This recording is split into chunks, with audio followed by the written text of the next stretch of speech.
Hello hello hello hello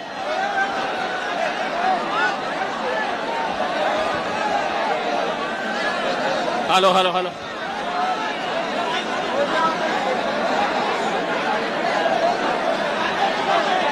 hello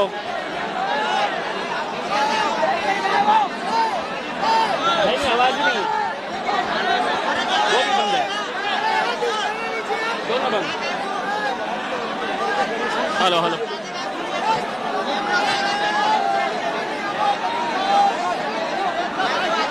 hello hello hello hello hello hello hello hello hello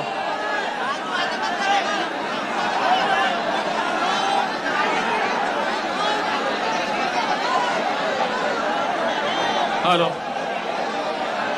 अरे मेरे भाइयों, अगर इतना ही जोश और जज्बा था तो हमको जीत के जश्न में ही बुला लेते। यहां हम कोई प्रचार करने नहीं, हम तो ऐसा लग रहा है कि जीत का जश्न मनाने के लिए आए हैं। मेरे भाइयों, मुझे मालूम है कि आप लोगों ने कई सालों से इस दिन का इंतजार किया था। मैं असद साहब को बार बार ये कहता था कि असद साहब, अगर हम मध्य प्रदेश जाएंगे तो सबसे ज्यादा अगर मध्य प्रदेश के अंदर मजलिस को चाहने वाले मिलेंगे तो वो हमारे बुरहानपुर के अंदर मिलेंगे। और मैं जो बात कहता था वो आज सच साबित हो गई है, अल्हम्दुलिल्लाह। आप लोग कितने सालों से ये सोच रहे थे कि बहुत देर कर दी हुजूर आते आते,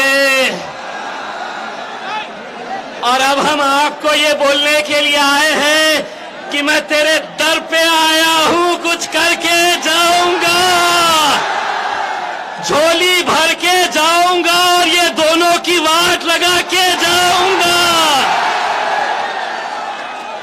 ये दोनों मतलब ये दोनों कैंडिडेट्स नहीं, इसकी भी और उसकी भी, दोनों की। बहुत हो गया ऐरे गैरों के लिए, अब अपनी जमात है अल्हम्दुलिल्लाह। और आज जो हालात है ये देखते हुए मुझे ऐसा लग नहीं रहा है कि मैं मध्य प्रदेश में खड़ा हूं। मुझे ऐसा लग रहा है कि ये सभा हैदराबाद में हो रही है या औरंगाबाद के अंदर हो रही है।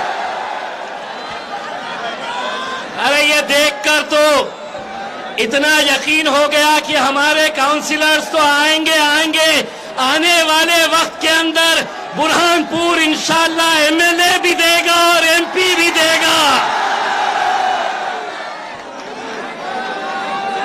आज अल्हम्दुलिल्लाह मैं जब बुरहानपुर के अंदर हम आए तो दोस्तों, मेरे भाइयों, मैं असद साहब से एक बात कह रहा था कि अगर आज इस मुल्क के अंदर अगर आपने नौजवानों के अंदर एक तब्दीली लेकर आए हैं तो वो तब्दीली ये है कि इनके अंदर एक यकीन पैदा किए हैं, इनके अंदर एक भरोसा पैदा किए हैं, इनके अंदर एक सोच पैदा किए हैं, इनके अंदर एक ताकत पैदा किए हैं। और वो ताकत ये है कि तुम मुझे ताकत दो, मैं अच्छे अच्छों के सामने खड़े रहूंगा, नरेंद्र मोदी की आंख में आंखें डालकर सवाल करूंगा। लोग बोलते थे ये एक ही एमपी है हैदराबाद का, एक से दूसरा होगा नहीं, अब अकेले नहीं है, मैं भी हूं वहां पर। पहले असद साहब जब पार्लियामेंट के अंदर बैठते थे तो पीछे से कोई भाजपा वाला उनके बारे में कुछ ना कुछ बोलता था, उन्हें बैठने के लिए कहता था। लेकिन जब हम दो चले गए हैं, जब असद साहब कुछ बोलते हैं तो पीछे से मैं बोलता हूं, अरे बैठ बे बैठ।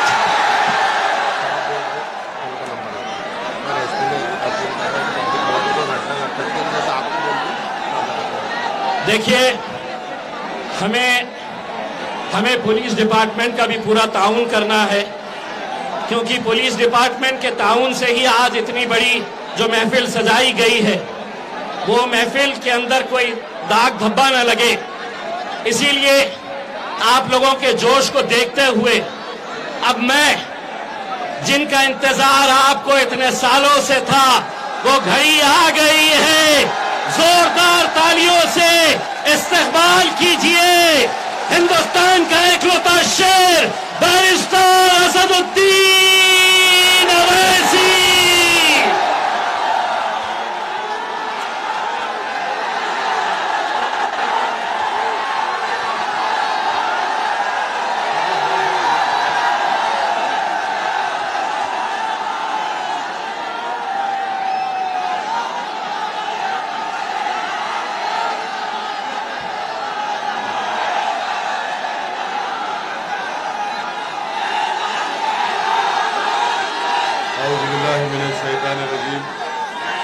बिस्मिल्लाहिर्रहमानिर्रहीम।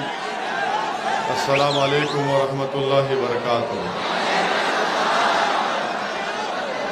मजलिस इत्तेहादुल मुस्लिमीन के जिम्मेदार इमरान हुसैन साहब,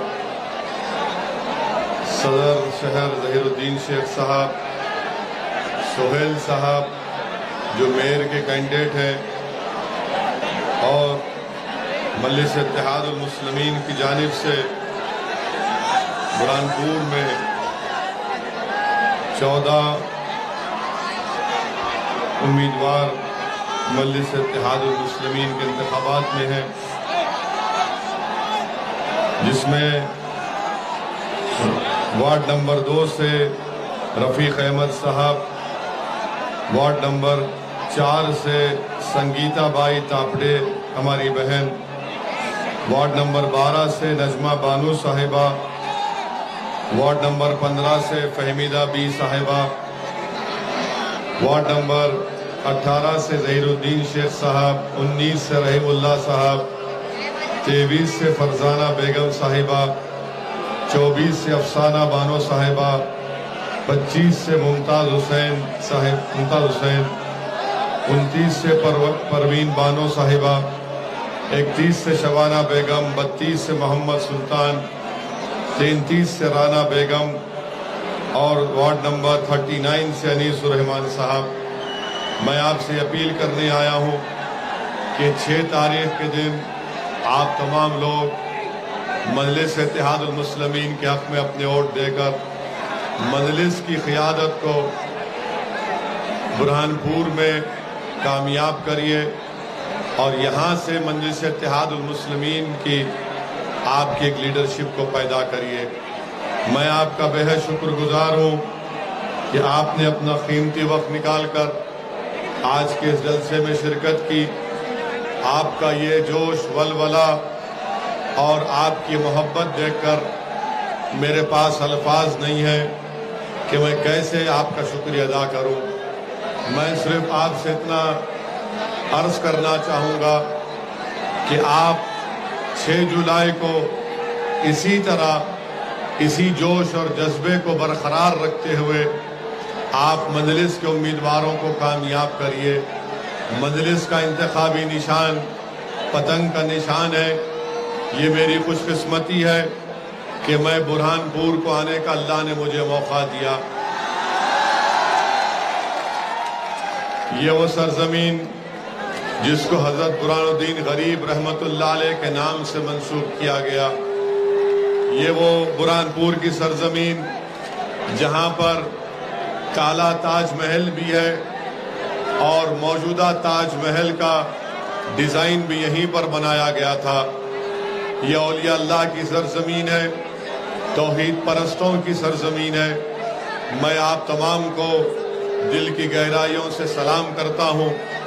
मेरे अजीज दोस्तों और बुजुर्गों, आप जानते हैं कि ये बल्दिया का इलेक्शन है और बुरहानपुर में आप यहाँ पर आबादी 7.5 लाख की है, और 7.5 लाख की आबादी के लिए आप जानते हैं कि यहाँ पर सिर्फ 16 प्राइमरी हेल्थ केयर सेंटर हैं। बहुत से मसाइल हैं। यहाँ का बजट जो सोहेल साहब ने हमको बताया कि करीब 5 अरब 36 करोड़ रुपए का बजट है और सरकारी हॉस्पिटल सिर्फ एक है। तो इसलिए बहुत ज़रूरी है कि आप अपने वोट का सही इस्तेमाल करें और कोशिश ये करें कि भाजपा और कांग्रेस को आप शिकस्त देकर मंजलिस के 14 उम्मीदवार और मेयर की सीट से बुरहानपुर से मंजलिस को कामयाब करें। मुझे पूरी उम्मीद है कि इंशाअल्लाह ताला मंजलिस को कामयाबी हासिल होगी। नौजवानों को मैं ये पैगाम देना चाह रहा हूँ कि आप यहाँ पर ज़रूर आए हैं, मगर याद रखिए सिर्फ यहाँ पर आकर अगर आप पोलिंग के दिन सुबह में नहीं निकलेंगे तो आपकी जमात मजलिस इत्तेहादुल मुस्लिमीन कामयाब नहीं हो सकती है। तो नौजवानों, मैं आपको एक जिम्मेदारी देकर जा रहा हूं कि 6 जुलाई के दिन आप ना सिर्फ अपना वोट डालने जाएंगे बल्कि आप अपने साथ अपने वालिद, अपनी वालदा, अपने अफराद खानदान सबको साथ लेकर आप पोलिंग बूथ को जाकर वोट डालेंगे। आप जाएंगे ना वोट डालने? आप अपने पूरे अफराद खानदान फैमिली को लेकर जाएंगे? तो ये आपकी जिम्मेदारी है। आप मंजलिस के उम्मीदवार हैं, आप मेयर के कैंडिडेट हैं। ये जिम्मेदारी आपकी है कि सुबह सुबह आप अपने घर से निकलेंगे। उस दिन आप नमाज फजर पढ़कर फौरन पोलिंग बूथ को जाएंगे, पूरा पुरअमन रखेंगे, अमन को मजबूत करेंगे और मंजलिस को कामयाबी से हम किनार करेंगे। मेरे अजीज दोस्तों और बुजुर्गों, मैं आपको ये भी बताने आया हूं कि मध्य प्रदेश में बल्कि बुरहानपुर में आवास योजना है, अमृत योजना है। यहां पर इतना करप्शन उसमें है कि ना आवास योजना में गरीबों को घर मिलता है और ना अमृत योजना में कोई सही काम होता है। इसलिए बहुत जरूरी है कि आप मजलिस इत्तेहादुल मुस्लिमीन के मेयर को और 14 उम्मीदवारों को कामयाब करें ताकि गरीबों को उनका मुकाम मिल सके, ताकि गरीबों को उनका हक मिल सके। मेरे अजीज दोस्तों और बुजुर्गों, मध्य प्रदेश में भाजपा की सरकार है। मैं बुरहानपुर की आवाम को सलाम करता हूं, आपका शुक्रिया अदा करता हूं कि आपने वो कारनामा अंजाम दिया कि जिससे आपने बुरहानपुर के अमन को बरकरार रखा। आप जानते हैं कि 2 मई के दिन एक सतीश चौहान नामी शख्स ने 2 मई के दिन सतीश चौहान ने एक इबादतगाह पर जाकर खुद हमला किया, मगर आप लोगों ने सब्र का दामन नहीं छोड़ा। मैं आपका शुक्रिया अदा करता हूं कि आपने जो दूरंदेशी दिखाई, आपने सतीश चौहान के उस नापाक मंसूबे को नाकाम कर दिया और बुरहानपुर के अमन को आपने बरकरार रखा। मेरे नौजवान साथियों, बुजुर्गों, मेरी इज्जतदार माँ और बहनों, बुरहानपुर के अमन को मजबूत करिए। बुरहानपुर में मजलिस की ताकत में इजाफा उस वक्त होगा जब आप 6 जुलाई के दिन अपना एक वोट पतंग के निशान पर लगाएंगे। और भाजपा की सरकार है, उससे पहले कांग्रेस की सरकार थी। अब जब हम यहां पर आए हैं तो जाहिर है भाजपा और कांग्रेस के नेताओं के पेट में दर्द शुरू हो चुका है। कांग्रेस के नेताओं की रात की नींद हराम हो चुकी है। तो ये दोनों, कांग्रेस और भाजपा, याद रखिए ये राम और श्याम की जोड़ी है। भाजपा कहती है कि ओवैसी देश से मोहब्बत नहीं करता, कांग्रेस ये कहती है कि ओवैसी सेकुलर नहीं है। तो हम ये बताना चाह रहे हैं पहले कांग्रेस पार्टी को, आप लोग थोड़ा आराम से 10 मिनट दीजिए मुझे, 10 मिनट सिर्फ, मैं खत्म कर दूंगा।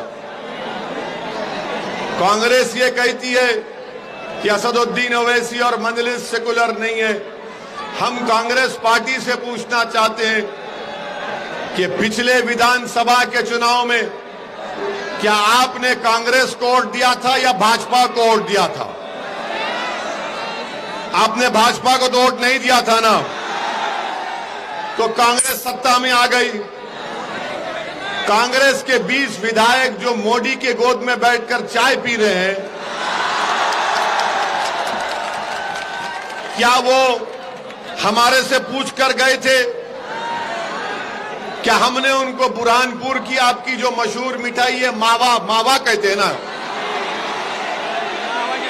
हाँ मावा जलेबी हमने खिलाया था क्या उनको?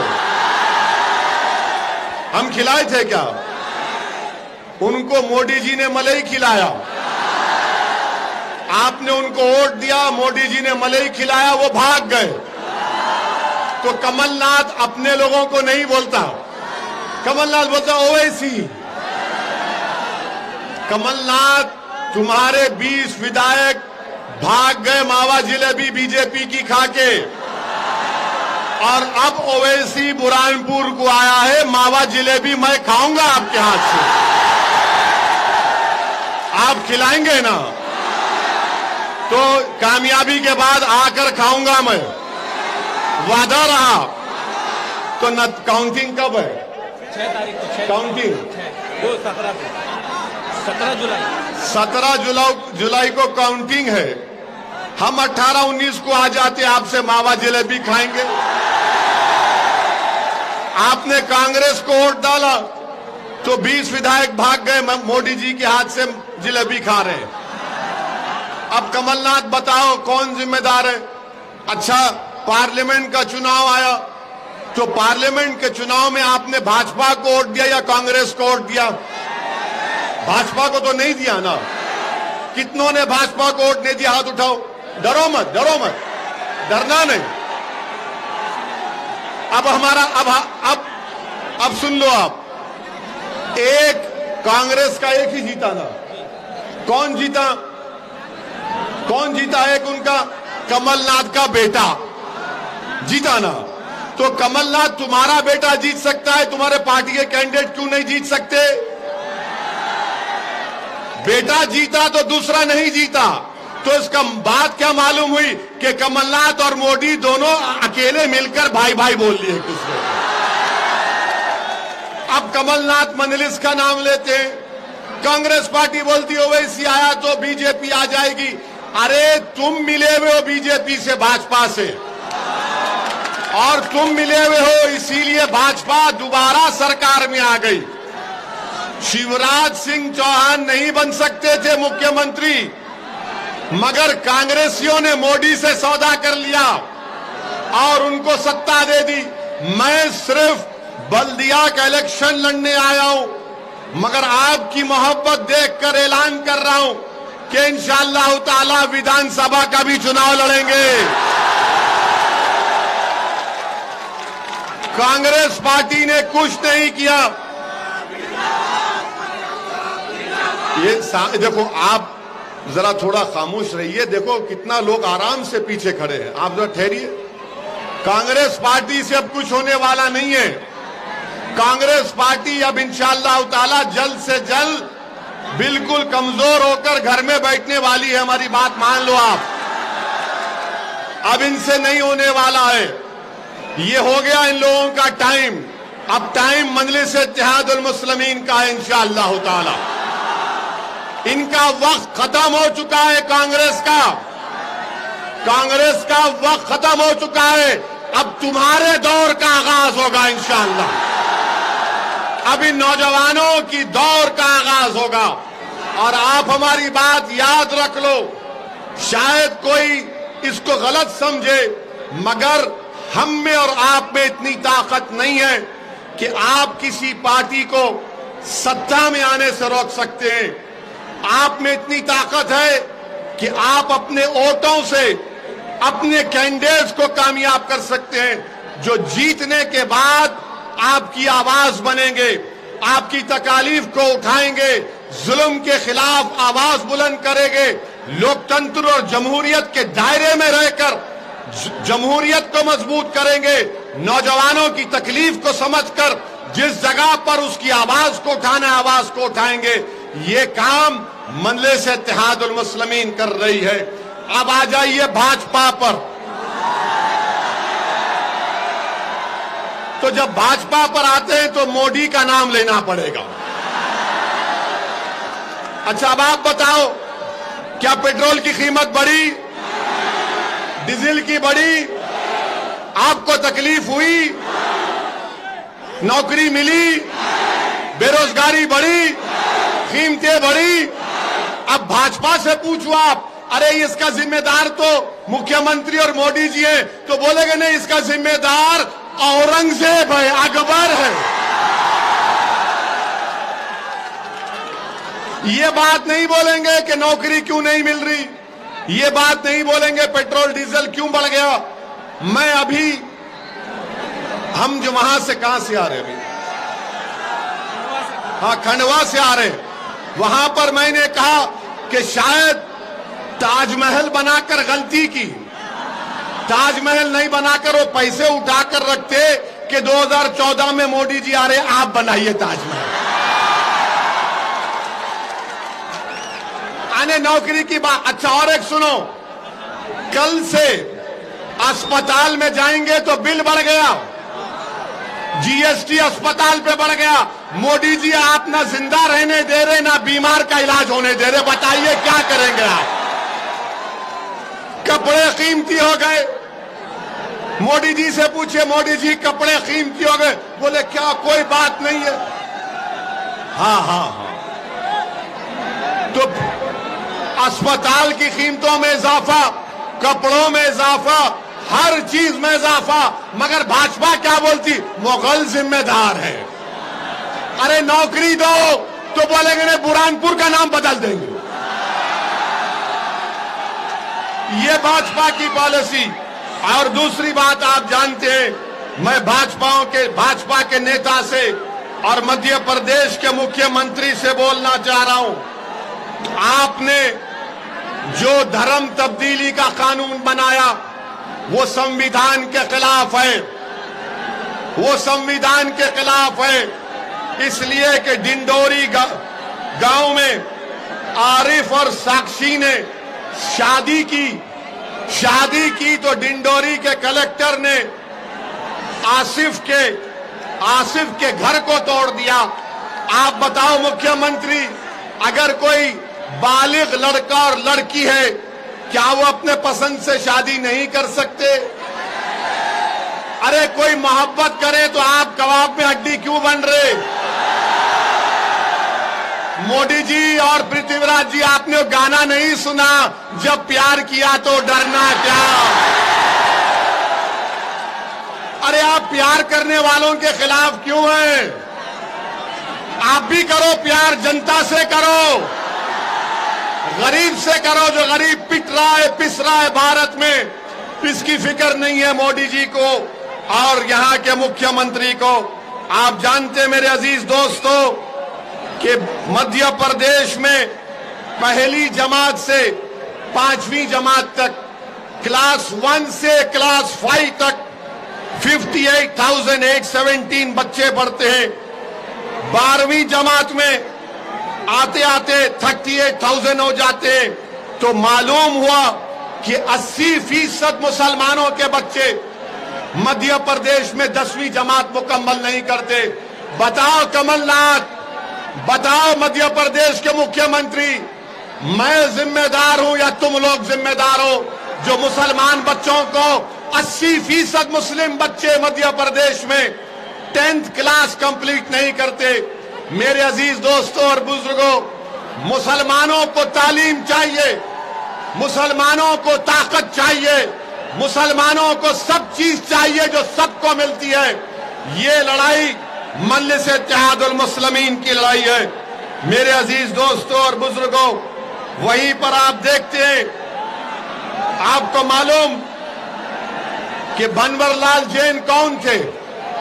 भंवरलाल जैन को मध्य प्रदेश में मारा गया, खूब पीटा गया इस शक पर कि वो मुसलमान थे और भंवरलाल जैन की मौत हो गई।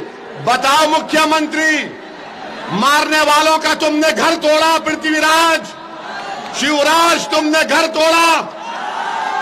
जो भंवरलाल जैन को मारा, वीडियो बनाया, वो बीजेपी के कॉरपोरेटर का पति था बताओ भाजपा वालों, बनवरलाल जैन को मारने वाले का घर तुमने तोड़ा नहीं तोड़ा? तुम गरीबों का, कमजोरों का घर तोड़ते हो। अरे तुम सत्ता में हो तो कमजोर पर जुल्म करके तुम ताकतवर नहीं, बल्कि तुम बुज़दिल हो, बुज़दिल ही रहोगे इंशाअल्लाह ताला। मेरे अजीज दोस्तों और बुजुर्गों, यहां पर एक भाजपा के नेता हैं जो कह रहे हैं कि जो मिलिट्री में 4 साल नौकरी कर लेगा उसके बाद उसको भाजपा के दफ्तर में चपरासी की नौकरी देंगे। अरे जो मिलिट्री में जाता है, आर्मी में, वो देश की सेवा करने जाता है। देश के प्रधानमंत्री देश के नौजवानों को चौकीदार बनाना चाहते हैं, उनको नौकरी नहीं देना चाहते। बहरहाल मेरे अजीज दोस्तों और बुजुर्गों, 6 जुलाई को आप पतंग के निशान पर वोट लगाएंगे? क्या बुरहानपुर की फिजाओं में पतंग नजर आएगी? आप डालकर सबको कर कर कर कर कर कर कर 6 जुलाई को हर घर पर पतंग नजर आना। लोग बोलना कि बुरहानपुर के आसमानों में सिर्फ एक इनकलाब बर्पा हो चुका है, हर जगह पर पतंग पतंग पतंग पतंग होना चाहिए। तो आप तमाम का बेहद शुक्रिया।